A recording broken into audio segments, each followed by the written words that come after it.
Welcome to third video tutorial of this series. Over the last video tutorial, we have created our simple program and we checked how we can run it.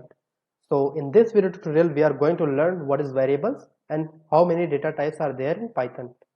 So the first thing we are going to learn what is variable.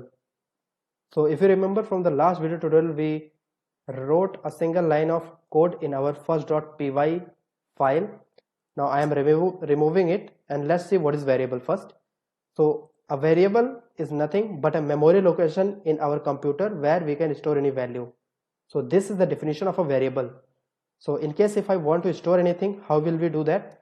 I'll write a equals to 10. If you have written a equals to 10, so you can say that 10 is a value which I am storing into a variable a. So this a is the name of the memory location where the value 10 is being stored.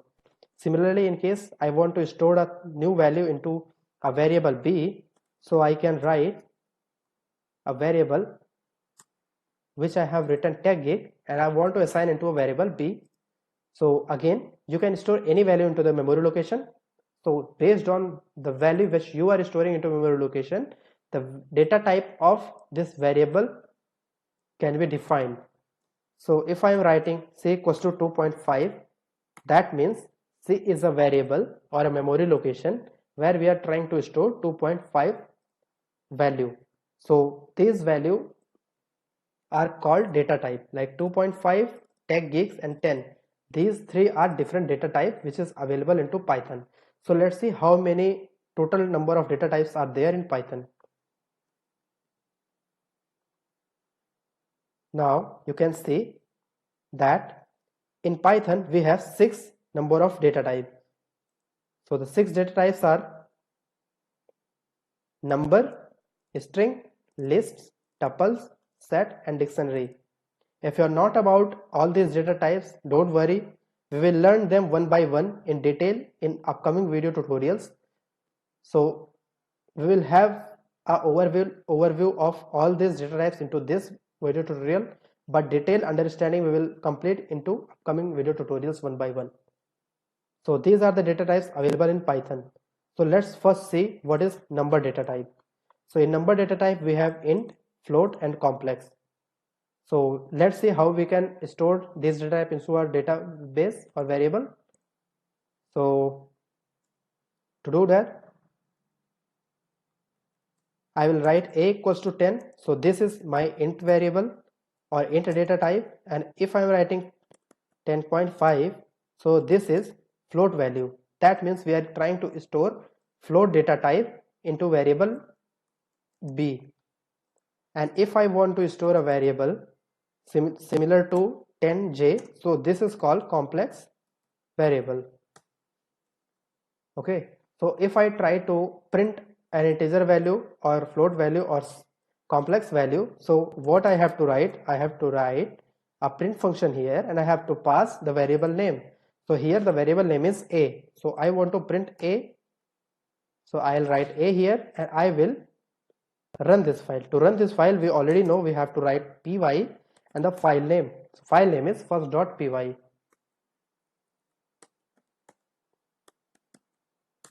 So once I run this file, so you can see that we are getting some error. Okay, so means we have to remove it from here.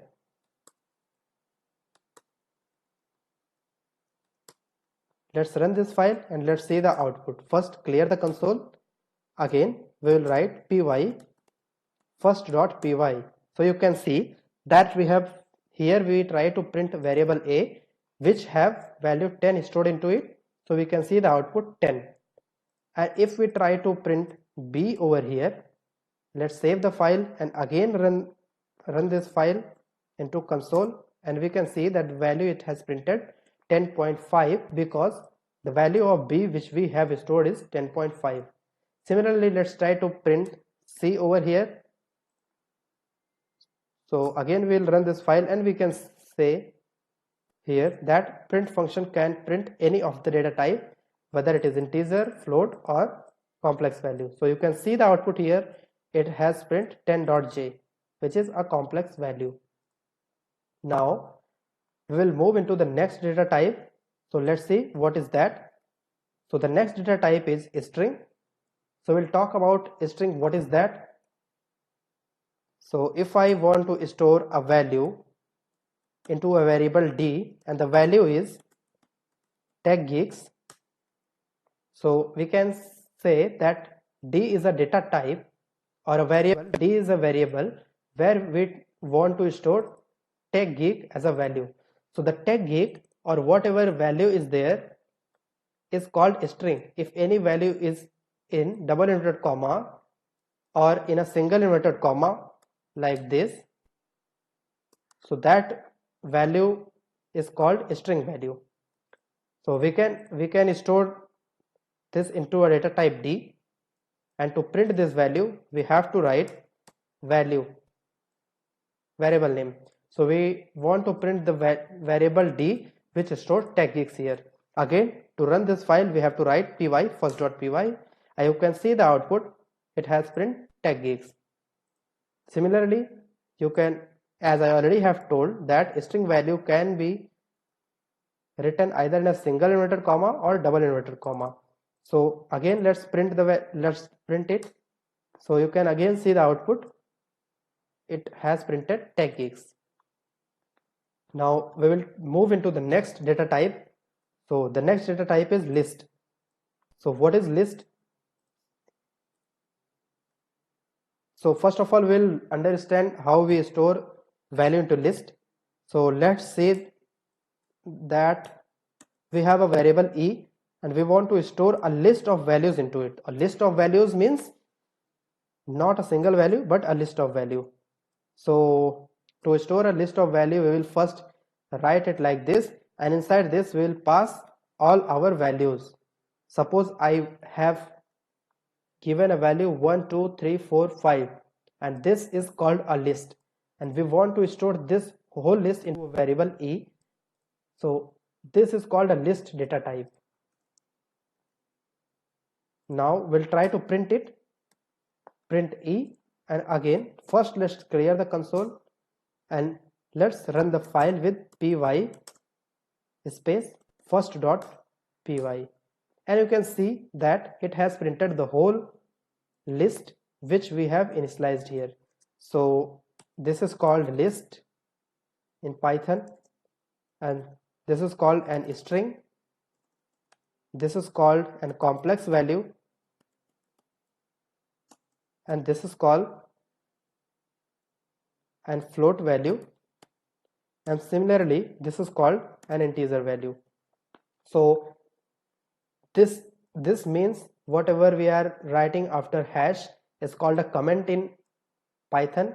So compiler do not try to read or do anything whatever is written after hash.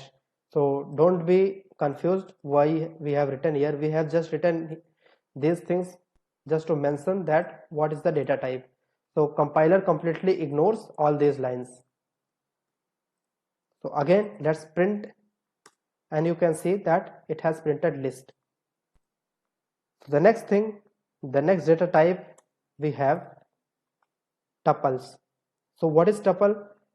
So to understand what is tuple is, tuple can be, we have to write tuple into this bracket, and we will write the same value into our tuple. Let's see what we can store. We are storing 5 6 7 and 8. So now we will run it, but we will try to print the tuple value here, which is stored into a variable f, and this is called tuples. You can see that it is tuple. So if I try to print it, you can see that it has printed 5 6 7 8. So tuples can be printed, tuples can be initialized with this.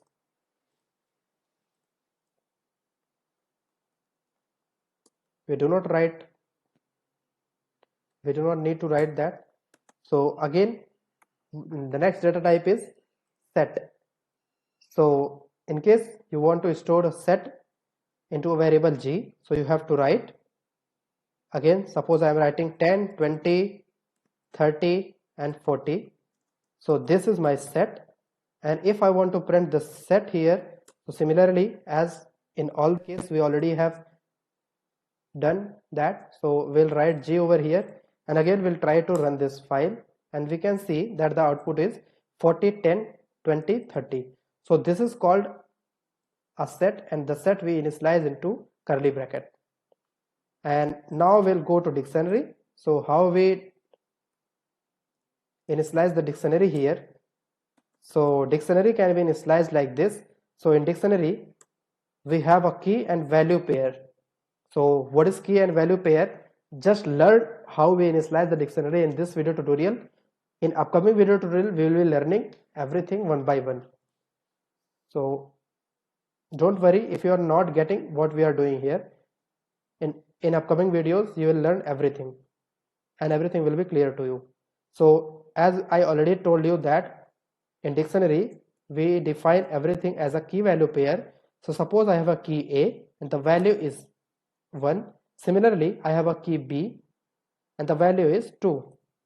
So how do we print it? Similarly we have to pass the variable name where we have initialized over here.